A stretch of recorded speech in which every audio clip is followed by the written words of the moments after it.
بسم الله الرحمن الرحيم. اللهم صل وسلم على سيدنا محمد. هنبدأ في أول درس من دروس الخراطة باستخدام الكام ووركس. وزي ما قلنا إن الخراطة باستخدام الكام ووركس هي نفس الخراطة باستخدام سوليد ووركس كام، مع إضافات أكتر وإمكانيات أكتر من اللي موجودة في سوليد ووركس كام. الخراطة بالكام ووركس فيها إمكانيات كتيرة جدا، وفي نفس الوقت الأمور بتكون سهلة في التعامل مع الفيتشرز المختلفة اللي موجودة في المشروع من خلال مجموعة من الأدوات القوية جدا اللي موجودة في الكام ووركس كبرنامج. من خلاله بنقدر نبرمج قطع الخراطة المختلفة أو حتى الفريزة. يعني البرنامج ده من أكتر الأمور اللي بتميزه الإمكانيات القوية، وفي نفس الوقت سهولة التعامل. فيلا بينا نبدأ رحلتنا في الكورس من خلال مثال بسيط. معانا ستيب بار أو بار متدرج، حاجة بسيطة جدا تتعامل على الخراطة العادية بشكل طبيعي. ولكن تعال نشوف مع بعض المثال ده ممكن نتعامل معاه ازاي باستخدام برنامج الكام ووركس، بحيث نفهم منه الخطوات الأساسية لعمليات البرمجة، تمهيدا إن إحنا نطبقها على أمور تانية أدق وأكثر تعقيدا.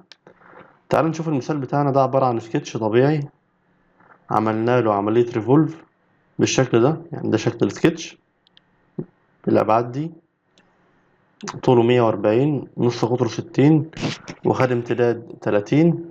تمام. واخد الارتفاع ده 15 مليمتر، وده 30 وده 30 وده 30، يعني الأطوال دي متساوية. وبعد كده عملنا لهم ريفولف حوالين السنتر أو حوالين المحور اللي في المنتصف. فنروح للكام وركس. تمام. عندي الثلاث ايقونات. الكام وركس فيتشر تري دي بتكون فيها الملامح المختلفة للتصميم واللي بنعرف الملامح المختلفة فيها. وبعد كده الاوبريشن تري دي بيكون فيها العمليات المختلفة. هتعمل عملية قراءة للقطر الخارجي للقطر الداخلي، هتعمل عندك مجرى مستطيل، مجرى نص دايرة، مجرى مختلف، هتعمل قطع. كل العمليات دي هتتم هنا. واخر ايقونة اللي هي الكام وركس تول تري، دي يعني دي شجرة الأدوات اللي أنت استخدمتها هتلاقيها موجودة هنا. فتعال نبدأ مع بعض بشكل سهل وسريع تسلسل العمليات. الخطوة الأولى عملية التعرف على الفيتشر، ولكن قبل ما نتعرف على الفيتشر محتاجين نعرف الماكينة بتاعتنا. لو نروح من ديفاين ماشين هتلاحظ إن الكام وركس زي ما قلنا هو من أقوى البرامج في برمجة ماكينات السي إن سي، سواء كانت فريزة 3 محور، 4 محور، 5 محور، والخراطة سواء كانت 2 محور أو 4 محور. حتى ماكينات الميل تيرن وماكينات الواير هتلاقيها هنا بكامل إمكانياتها.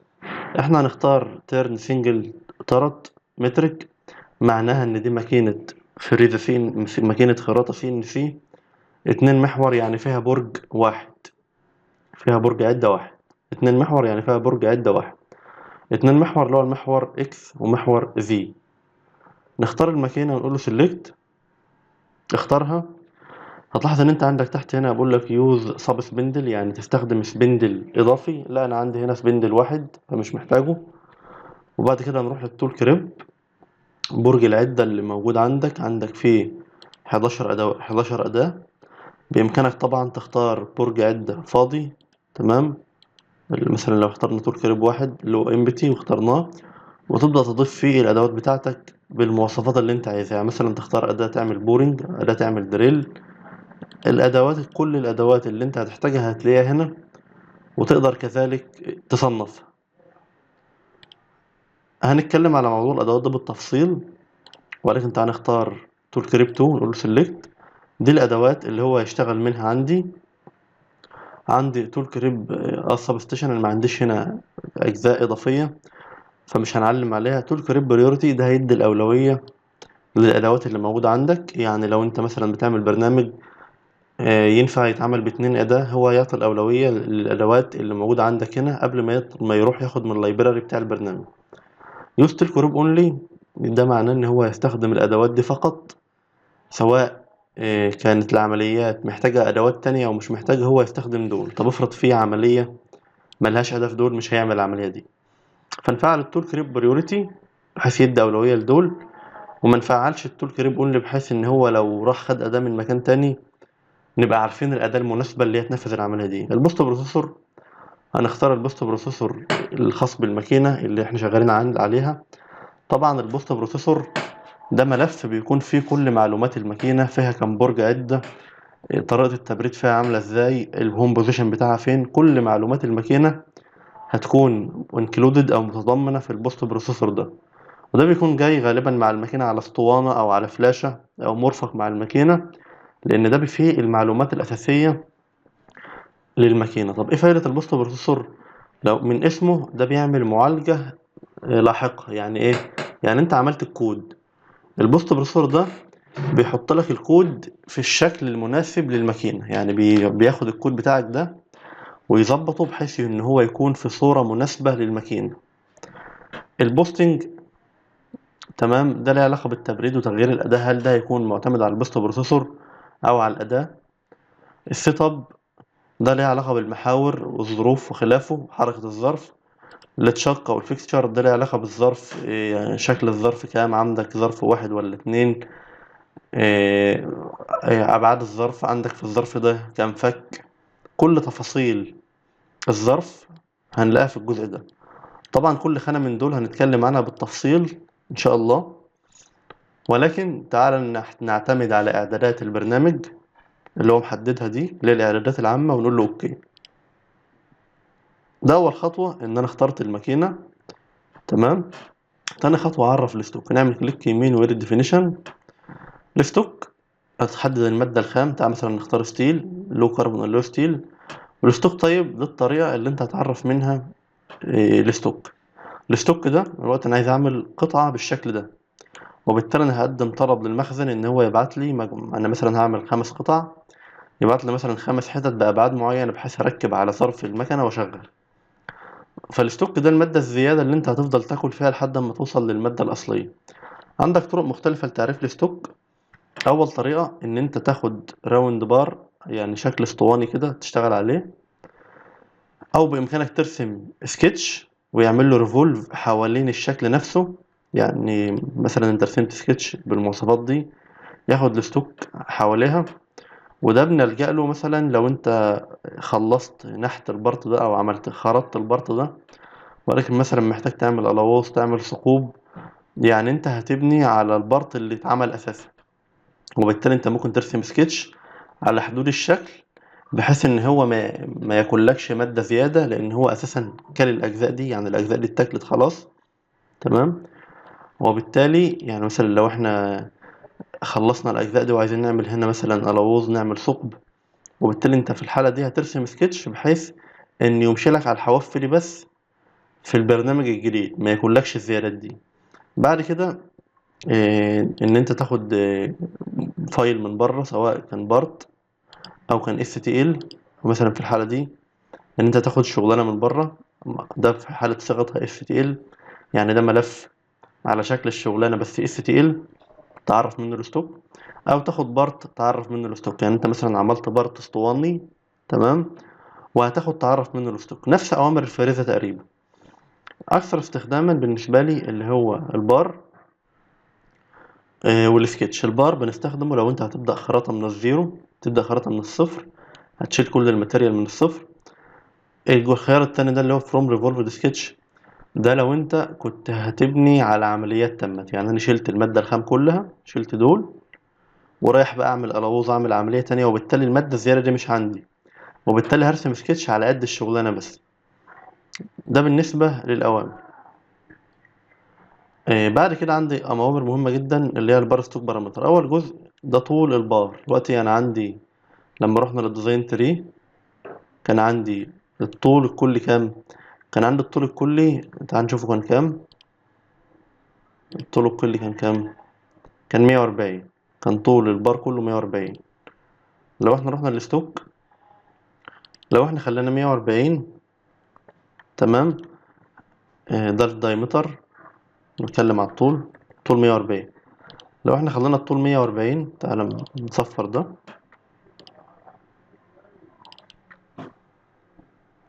140 في الاتجاه السالب. تعالى مع بعض واحدة واحدة نفهم معنى كل حاجة من دي. احنا قلنا العرض كان او القطر كان 160، يبقى ده 120.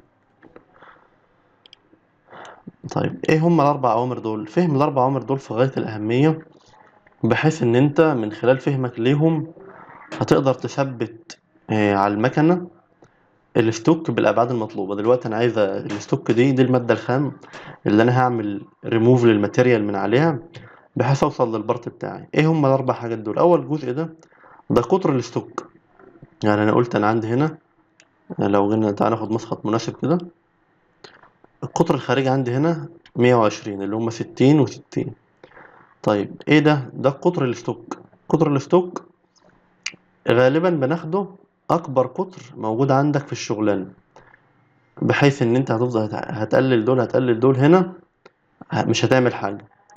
يبقى انت اللي هو القطر الخارجي ده، تمام، اللي هو الاوتسايد دايمتر، دايما هيكون قيمته عند اكبر قطر عندك او اكتر. يعني مثلا احيانا كده انت بتعوز تزود ملي، تمام، عشان تنظف الشغلانه دي. مثلا لو انت عندك الحته دي متأكسده او مصديه، تزود ملي تشيله. ولكن لو انت خليتها 120 مفيش مشكله برضه، ده بناء على الوضع اللي انت شايفه قدامك. يبقى اذا الستوك يا اما تكون اكبر من او يساوي اكبر قطر موجود عندك. يعني مثلا ما ينفعش اخدها 110 لان انت مش هتوصل للقطر ده. ده بالنسبه ايه لل اوتسايد دايمتر. ده الانر دايمتر، ده اللي هو لو انت عندك فتحه من النص عايز تسيبها. لو انت عايز مثلا تاخد الستوك مجوف من هنا، ولكن انا ما عنديش الستوك مجوف فهنحطها زيرو. تمام. ده لو انت في عندك الاجزاء فيها فتحات من الداخل. يبقى ده بالنسبه للقطر الخارجي. وقلنا مهم جدا ناخد بالك ان انت ما ينفعش تقل عن اكبر قطر. تزيد ماشي، تقل لا. بتحددها بناء على الوضع اللي انت شايفه قدامك كراجل مهندس بتعامل مع التصميم، عارف الخامات اللي عندك وضعها ايه، هل محتاجه مثلا تاخد ملي فينش او اقل من او ربع ملي. دي حاجه انت اللي تحددها. بعد كده على الخيارات دي من اهم الامور. اول جزء ده الطول الكلي، الستوك لينث، طول الستوك كامل.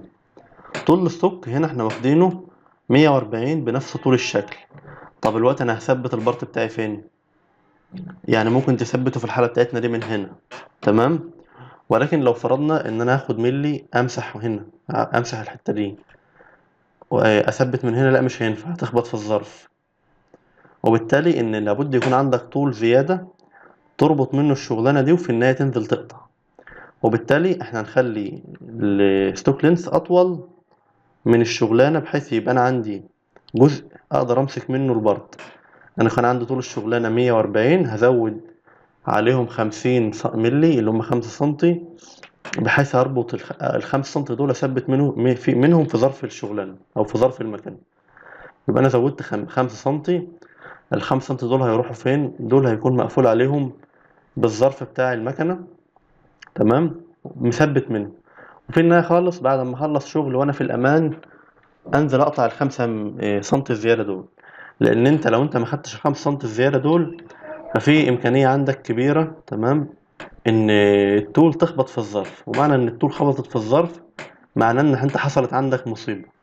وبالتالي من المنطق عندك ان يكون الستوك ماتيريال اطول من البارت بشوية، بحيث يكون عندك جزء كافي تقدر تثبت منه على الماكينة. او زي ما قلنا ان احيانا يعني اخر جزء ده ممكن تثبت منه، ولكن زيادة للامان كبر الستوك ماتيريال شوية وبعد كده اقطع.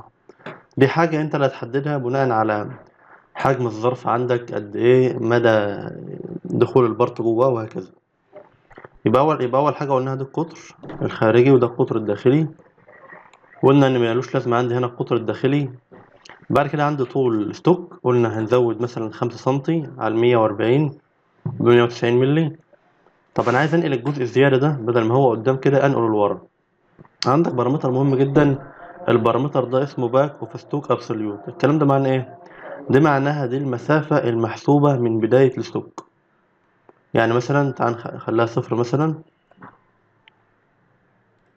هتلاحظ ان هو خد لك الستوك من هنا. يعني دي ممكن تعتبرها دي النقطة المرجعية اللي بياخد منها طول الستوك. يعني لما انت خدتها زيرو، هو دي البعد ما بين يعني بداية البارت، تمام، ونهاية الستوك. ده البعد ما بين نهاية البارت، تمام، ونهاية الستوك. طب يعني هنا زيرو معناهم ان نهاية ده منطبقة على بداية داتا. مثلا ده هنخليها 10 مللي، معناه إن المسافة ما بين بداية البارت اللي هو السطح ده ونهاية الستوك 10 مللي. طب تعالى مثلا نخليها -10 مللي، معناها إن المسافة ما بين السطح ده ونهاية الستوك 10 مللي بس في الاتجاه السالب. طب أنا عايز أنقل ال5 سنتي دول لورا. ننقلهم إزاي؟ ننقل ال5 سنتي دول لورا، يبقى نكتب 190 في الاتجاه السالب. يبقى أنا كده نقلت إيه؟ ال5 سنتي دول لورا. تمام. يبقى أنا كده عندي الدنيا مظبوطة. طب ما تيجي ناخد سنتي، تعال ناخد سنتي من ال5 سنتي دول، نعمل بيهم عملية خراطة للوجه، ننضف بيه الوجه قبل ما نبدأ. بإمكان أعمل كده؟ بإمكان أعمل كده. يبقى تعال مثلا ناخد سنتي بدل ما 190 نخليها 180. وده معنى إيه؟ معناها إن البعد ما بين هنا وهنا 180، أي وبالتالي يكون عندك 10 ملم زيادة.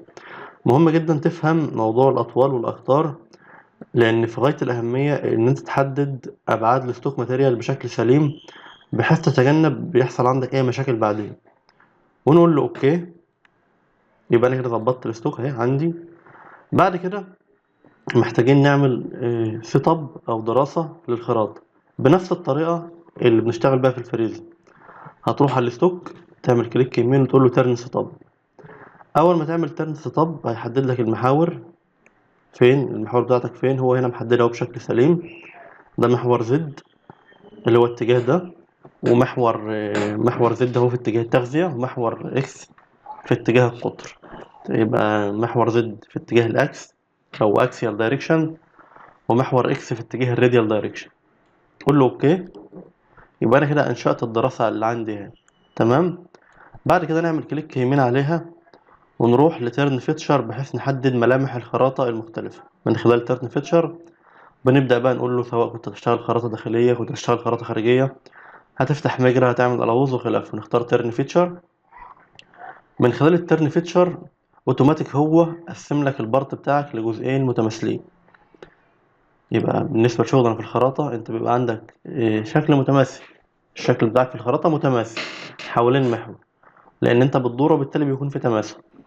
فأول حاجة هنحددها نوع الفيتشر. نوع الفيتشر عندي هنا، أنواع الفيتشر اللي موجودة عندي في الكام وركس تيرنينج. عندك اوتر دايمتر لو كنت تعمل خراطة من الخارج، انر دايمتر لو كان عندك هتعمل خراطة من الداخل، جروف سواء كان ريكتانجل او هاف راوند او جنريك.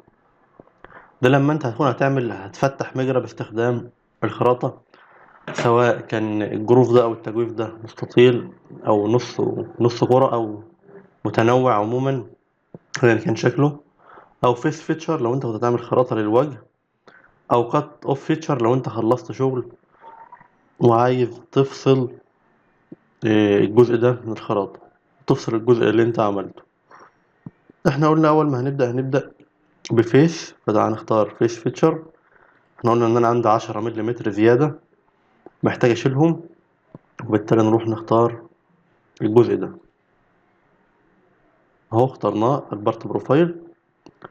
والاستراتيجية عندي هنا رف فينش، هيهد وبعد كده هيفنش. تمام. ونقول له اوكي. انتج عندي اهو اول عملية. نعمل جنريت الاوبريشن بلان من هنا او جنريت الاوبريشن بلان من فوق. انتج عندي عمليتين، عملية فيس رف، عملية خراطة هيهد بيها. طبعا دي بتكون بياخد فيها تغذية عالية وسرعة بطيئة. أما في الفينش بياخد سرعة عالية والفيد بيكون قليل. يبقى أي عملية رف غالبا هتلاقيه شغال بسرعة بطيئة وبياخد فيد عالية، بياخد تغذية عالية. أما تاني عملية دي، ده هياخد سرعة عالية وياخد سمك بسيط جدا أو فيد بسيط جدا، بحيث إن هو يفنش السطح ده. ونقول له جنريت تول باس ونروح نعمل سيموليشن. زي ما هنشوفنا أول ما عملنا سيموليشن حدد لي الظرف اهو. طبعا احنا هنتكلم بالتفصيل ازاي نقدر نحدد الظرف المناسب للماكينة بتاعتنا، يعني الظرف اللي راكب على المكنة ازاي تقدر تدخله بالتفصيل. هنتكلم عن ده ان شاء الله خلال رحلتنا في الكورس. وضح الستوك ماتيريال اهو، وضح المحاور عندي مظبوطة اهي. تمام. محور زد ومحور اكس. تمام. تعال نبطئ السرعة ونقول له بلاي. هو هنا نزل اهو ينظف شو ديفرنسز. زي ما احنا شايفين ان هو بالنسبة للجزء ده طالما بان عندي باللون الاخضر ده معناه ان هو شال كل الزيادات اللي في العملية. بالنسبة لعملية السيموليشن انت بامكانك تظهر لقلم القطع شيرد وذ ايدجز، يعني ممكن تخليه مثلا في الحالة دي كده، ممكنك تخفي الهولدر بتاعه فيبقى بالشكل بتاعك عندك كده باين عندك بس سن القطع، او نظهر الهولدر بيكون واير فريم كده، وكذلك من الستوك او الظرف ممكن تخفيه، وهكذا. ده بالنسبة لخواص السيموليشن. تعالى مثلا نخليه بالشكل ده.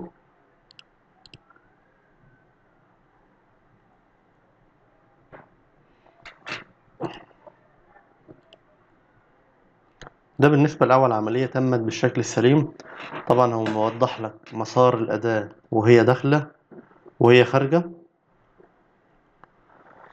بعد كده تعالى نعمل باقي العمليات اللي موجودة عندي. أنا عندي ده من أبسط أمثلة الخراطة، عبارة عن بار متدرج. فتعالى نعمل العملية دي تاني. كليك يمين ونختار تيرن فيتشر ملامح الخراطة، وبعد كده نبدأ نشوف هنعمل ايه. طيب الأجزاء دي ده خراطة داخلية ولا خارجية، ولا هي ألوز، ولا هي ده جروف؟ يعني بديهيا كده دي خراطة خارجية، عندك قطر خارجي شغال فيه. طيب بنحدد الكلام ده ازاي في السوليد وركس كام؟ بكل بساطة اللي هتعمله هتختار الحواف دي، تختار الحافة دي والحافة دي، الحواف بتاع القطر الخارجي، تختار الحواف.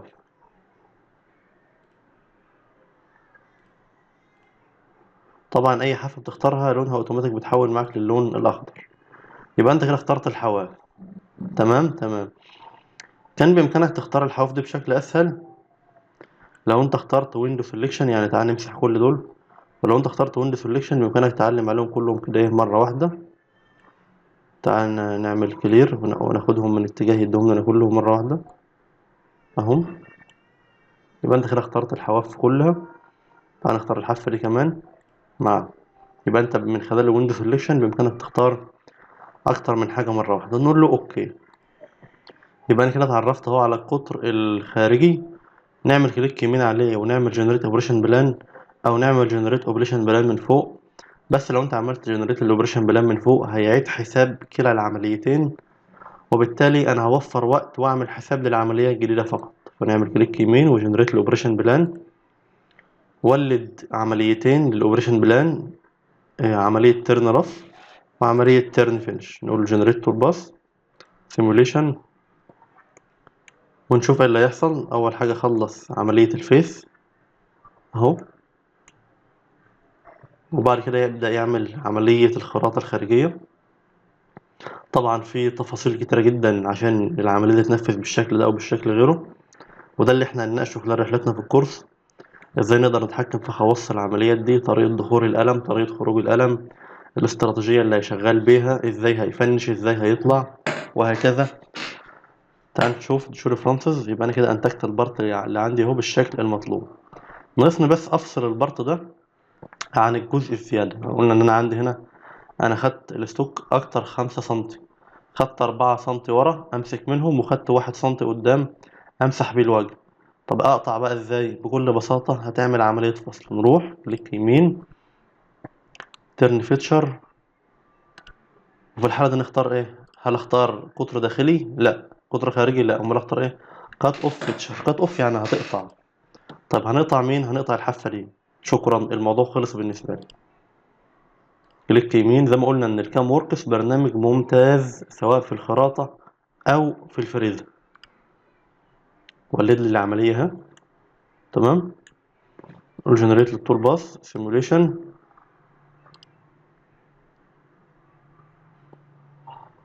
طبعا انت ملاحظ لون القلم لما بيدخل في الماتيريال بيبقى لونه اسود، لما بيطلع بيبقى لونه احمر، لونه بيتغير.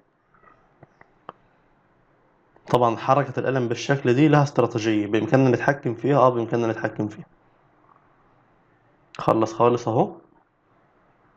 بعد كده خد فينش، بس نزل بقى ايه، يقطع لي البارت عندي، شو ريفرنسز. وكده هتكون انتجت البارت بتاعي بالشكل المطلوب. دي باستخدام الطريقة اليدوية. من أكتر الميزات اللي بتميز الكام وركس سواء في الخراطة أو في الفريزة اللي هي الأوتوماتيك فيتشر ريكوجنيشن AFR. وده اللي البرنامج بيقدر يتعرف على الملامح بشكل منفصل لوحده يعني. فأنا كان بإمكاني في المثال بتاعنا البسيط ده إن أنا أستخدم طريقة تانية اللي هي نعمل إكزتراكت ماشينابل فيتشر، وبالتالي يقدر يتعرف على كل الملامح دي بشكل منفصل. طبعا عشان العمليات دي تتم، كل عملية فيها مجموعة من التفاصيل ومجموعة من البارامترز يعني في غاية الأهمية، بحيث في النهاية خالص إن أنت تقدر تتحكم بشكل احترافي في المشروع بتاعك. طبعا المشروع ده بسيط يعني، فمش باين فيه أهمية الخيارات دي، ولكن طبعا ده هتقابلنا إن شاء الله في باقي المشاريع. تعال نشوف مع بعض كده الطريقة الأوتوماتيكية لعمل البرنامج. زي ما شفنا أنا هنا احتجت إن أنا أعرف فيس، واحتجت إن أنا أعرف قطر، واحتجت إن أنا أعرف قطف. كان بإمكاني أعمل كل الكلام ده باستخدام البرنامج يتعرف لي عليهم. تعال نمسح كده الدراسة دي، كليك يمين، يس. كنت كل اللي أنا هعمله في الحالة دي، تعال نعمل امبتي، نفرغ السلة، هقول له اكزتراكت ماشينابل فيتشر. كان هيتعرف على كل الملامح دي يدويا. شفت لما عملنا اكزتراكت ماشينابل فيتشر اتعرف على الفيس، واتعرف على الاوت دايمتر، واتعرف على الكاتوف. طبعا هو هنا اتعرف عليهم بشكل سهل لان التطبيق سهل. اما لو كان التطبيق معقد شويه كنا احنا هنحتاج ان احنا نتدخل ونعدل فيهم. فتعالى نعمل جنريت الاوبريشن بلان، ونعمل جنريت للتول باس سيميوليشن. طبعا هو بيهد وبعد كده بيفنش بعمليه نهائيه. تعالى نسرع شويه.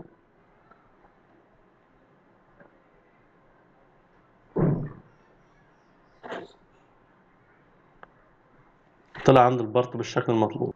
إذا اتعلمنا مع بعض في الدرس ده الخطوات الرئيسية للبرمجة باستخدام الكام ورك ستيرنينج. ازاي نقدر نعرف الماشين، ازاي نقدر نعرف الستوك ونحدد المحاور بالشكل السليم، وازاي نقدر نعمل سيت اب بنتعرف فيها على الملامح المختلفة سواء كانت انر دايمتر او اوتر دايمتر او مجاري او حتى قطف. وازاي نقدر نعرف الكلام ده يدوي او من خلال الطريقة الاوتوماتيكية. وازاي نقدر نعمل جنريت الاوبريشنز والتول باسز المختلفة، ونقدر نعدل في الخواص دي زي ما هنشوف في باقي المحاضرات. ولما نروح للتول تري هنلاحظ إن الأدوات اللي استخدمناها من برج العدة موجودة، تم تظليلها باللون الأسود. كل ما تفتح أداة يديك العمليات اللي أنت استخدمتها فيها. استخدمت 3 أدوات: أداة استخدمناها في الرف ميل والفيس ميل، تمام، والأداة التانية برضو استخدمناها في نفس العمليتين، وأداة عملنا بها القطف اللي في النهاية ده. طبعا أنت مجرد ما تختار الأداة بيوضح لك العملية اللي قامت بها الأداة دي. في النهاية خالص بنطلع جي كود عشان نوديه للماكينة يتنفذ من خلال بوست بروسيس استنادا على نوع البوست بروسيسور.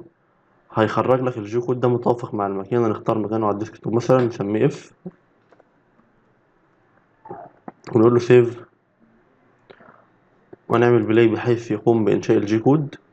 تم إنشاء الجي كود بمقدار يعني حجمه 400، حجمه 4185 بايت، أو ممكن تقول تقريبا 4 كيلو بايت. ونقول له اوكي. يبقى انا كده حفظت الملف عندي على الديسكتوب اهو. اف ده عبارة عن جي كود بيعبر عن كل العمليات اللي تمت عشان نخرج البارت بالشكل ده. ده اسم الملف او اسم البرنامج O0001، وده اول عملية. نحدد لك نوع التول والهولدر. وبدأ الاول عملية اللي هي الفيس رف اهي يمشي، روح للزيرو بوزيشن وشغل السبندل ويبدأ ياخد فيد في اتجاه الاكس والزد مع بعض بيتناوب اهو. بعد كده يتنقل للعملية اللي بعدها، وهكذا مع باقي البرنامج. عند البرنامج طلع تقريبا 246 سطر، وبعد كده نهى البرنامج. إذا اتعلمنا مع بعض في الفيديو ده أساسيات برمجة مشروع باستخدام الكام وركس. إن شاء الله بقى في باقي رحلتنا في الكورس هناخد أمثلة أكثر تعقيدا، وهنبدأ نفصل في الخواص المختلفة لكل أمر من الأوامر اللي اتكلمنا عنها في المشروع ده بشكل سهل وسريع.